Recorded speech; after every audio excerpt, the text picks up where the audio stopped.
All right, everybody, welcome back into Cherry Picking. Today's episode, we're going to be looking at schedules for the rest of the fantasy hockey season and the NHL season, finding out which teams have the easiest schedule, which teams have the hardest schedule. As always, this video is presented by FanDuel Canada, North America's #1 sportsbook. That link is in the description below to download it. Looking at schedules, obviously the Four Nations break right now, so we have like 2 weeks of no hockey, so we're going to have to create some content around fantasy hockey. Looking at the rest of the season, where the playoffs kind of lay. But today, we're going to be looking at schedules, scheduling, finding out which teams you want to take advantage of in terms of the easiest schedule and which teams maybe the players you want to avoid for the rest of the season, considering how tough their schedule is in. Let's get into the top 5 easiest schedules and top 5 hardest schedules. Look at the easiest schedules. The first team with the easiest remaining schedule in the NHL is the Toronto Maple Leafs. And they have a ton of, obviously, fantasy hockey relevant players that a ton of people own right now, namely Mitch Marner, William Nylander, Austin Matthews, John Tavares in a lot of leagues, every league, should be saying. Joseph Woll.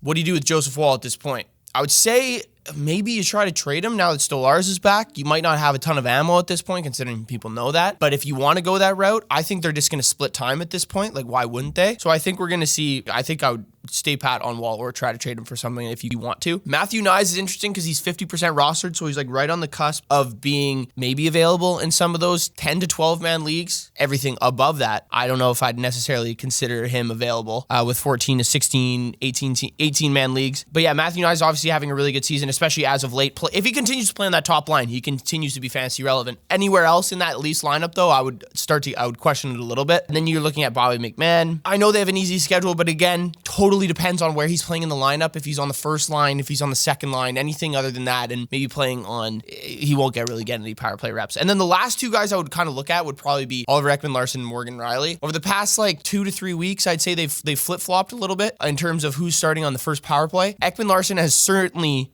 been shooting more. Morgan Rielly, really tough year, really bad plus-minus, but he did get put up right back on the first power play right before the Four Nations started. So time will tell with them. You have your stars with the Leafs. There's a couple guys maybe you can try to consider for a trade or picking up, but nothing's really changing for the Leafs, no matter what their schedule is. You look at the Sens next, similar. I would look at maybe getting Josh Norris or Giroux as a pickup or streamer for any of these weeks for the remaining year. Norris got hurt before the Four Nations break. Travis Green said he was week to week before that, so what does that say about when he's going to come back? Time will tell. He's dealt with a ton of injuries over the year, but he was getting hot right before he got hurt, scoring a ton of goals. Pinto's another guy that I've talked about in my must-adds in terms of just a streamer. Other than that, maybe Giroux, but he's going to be certainly more rostered than Norris in a lot of leagues, I would have to say. And then Allmark's back, and that will be great for anyone owning Allmark for sure. The Colorado Avalanche, Necas has certainly fit in much better with Colorado than Rantanen has with the Canes so far. So that's awesome for people who held on to Marty Necas. I bet you a lot of people have traded him at this point. I was one of those people that would have traded him if I had him on my team. Blackwood's having a really good year now with Colorado. If you picked him up, that's great. I would really try to get Blackwood for the rest of the year, to be honest. I think he could finish as the #1 fantasy hockey goal if you look at from right now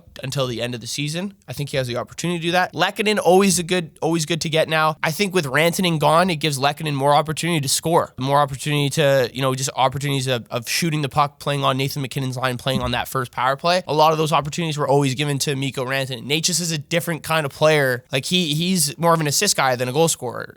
Lehkonen has a ton of goals already this year, so I'd continue to look at him. Casey Middlestat, it's crazy to bring this up. Casey Middlestat is 10% rostered right now in Yahoo Fantasy Hockey Leagues. I'd imagine the Avalanche are probably trying to trade him at this point or just get rid of him. Really a trade that didn't really work in their favor with Byram, but I don't think they really could have done much. You look at the Canadians, good to see they have an easy remaining schedule, but there's really only a couple guys I'd be looking at here, like Caulfield, Suzuki, 100%. I would say try and trade for Lane Hudson, but no one's going to trade this guy at this point, I would think, unless you offer something ridiculous. Slavkovsky has just continued to drop and fall in the lineup, so I wouldn't try to pick him up if you're not in any sort of dynasty league, because he will be available, I'd imagine.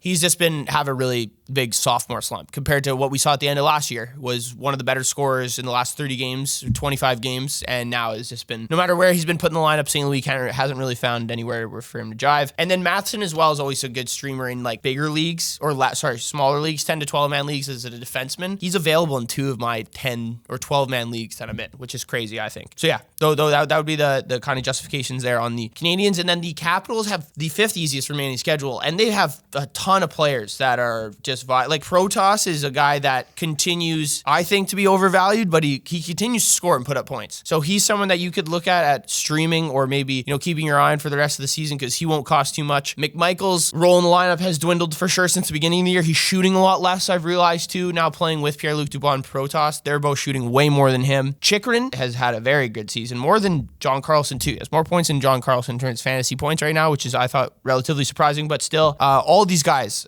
with Logan Thompson obviously having an insane year. Strome, Ovechkin, Wilson, you probably won't be able to get. Wilson having a huge bounce back year in terms of fantasy hockey too. Dubois, I would try to get Dubois. He's been their best point producer over the past 10 games before the Four Nations tournament. So those are the 5 easiest schedules and kind of my thoughts on each of those players. All right, the hardest schedules. The Detroit Red Wings have the honor of holding the toughest remaining schedule in the NHL season. You have your top guys. You're not going to move them. Sider, DeBrincat, Larkin, Raymond. But you look at guys like maybe Tarasenko and Kasper who are on the cusp, and maybe they fall off the cusp because of this tough schedule. Maybe we don't see the Wings capitalize as much. They certainly depend on the power play. So if you own a Red Wings player that doesn't play on either power play, they're pretty much, you shouldn't own that player anyway, if that's the case. But looking at Tarasenko and Kasper, if he remains with that top line of Larkin and Raymond, I would keep Kasper if you have him. And if you're in a deep league, Tarasenko has not been able to fit anywhere in this lineup this year for whatever reason. And maybe he's just getting a little too old. Kane as well, I have him ranked as 208th right now in terms of fantasy hockey points scored in this Yahoo league that I'm in. He's doing fine, has missed some times with some injuries, but I think the focus here is really Tarasenko and Kasper for the Detroit Red Wings. Seattle Kraken, second hardest remaining schedule. They don't generate offense, so it's really tough here. Decord is obviously going to be the main guy here. Grubauer got waived. You can keep Decord with no pressure that Grubauer is ever going to come back, or anyone's going to. I don't even know who their backup goalie is at this point. Jared McCann's had a pretty shitty year as well. Schwartz and Bjorkstrand have kind of started to play a little bit better. I would you wouldn't be able to trade those players, so it doesn't really matter. Montour and Dunn, I wouldn't try to trade those guys, even though they have a tough schedule. Those guys generate a bulk of the offense for this team. They still get a decent amount of shots. It's tough that they don't play on a team that scores more, but I wouldn't try to move them at all, for sure. San Jose Sharks, after moving Granlund, you really start to lose fantasy value on this team after Toffoli, Celebrini, and you could include Zetterlund in there as well, but I wouldn't want to own any of their goalies, considering how tough their schedule is for the remaining year and how bad they are defensively. They're just young, and these goalies aren't very good. Askarov has been very inconsistent. It's hard to play very consistently in front of one of the worst defensive teams in the NHL when you consistently play really good teams and teams that are better than you. But I would still hold on to the top 3 here in Toffoli, Celebrini, and Zetterlund. Anyone else I wouldn't want Sharks-wise on my team. Even Eklund. Wallman has just never plays, it feels like. And then the Sabres and the Blue Jackets are the last two. Blue Jackets, I definitely think are due for some regression here, considering just how many injuries they have. They can't keep up with their scoring pace that they have. They've been one of the best teams scoring at home this year. If some of these guys come back in a relatively short fashion, like Marchenko just broke his jaw, that's got to be a month to 2 months out. Werenski obviously continues to be amazing. I told people to sell high on him. He continues to push for a Norris. It's hard with Cale Makar and Quinn Hughes, but he's certainly up there and he's in the conversation. So I would keep him at this point. No really point trading him. Monahan should be coming back at some point after the Four Nations. I could be wrong. Wouldn't want any part of Merzlikins. Voronkov is great if he has running mates on the first line with him, like Marchenko, Fantilli, and Monahan. So if those guys come back. And then anyone, Kent Johnson, Cole Sillinger, if the injuries come back, great. If not, Kent Johnson and Cole Sillinger, definitely viable options, even if they have a tough schedule, because as I said, they continue to score. And I don't know how they do it. Maybe fate's on their side at this point, and then the Sabres, also tough. I've heard they're probably going to try to trade Dylan Cousins. So if he gets moved at the deadline, I'm assuming he's going to be in a much better situation to get a lot more points. Maybe he's like the Casey Middlestat move at the deadline of last year and has a good second half, and who knows about next year. So maybe try and trade for him if you want to try to buy some upside, I guess, for the rest of the season. But you're also banking on him getting traded. So Peterka's starting to turn it up a little bit. Tage Thompson continues to just score. Jason Zucker somehow has almost 20 goals or something like that on the Buffalo Sabres, which is just absolutely insane. He is on and off the first power play. Good streamer, I guess, but with their tough schedule, again, definitely not someone I'd be considering at this point.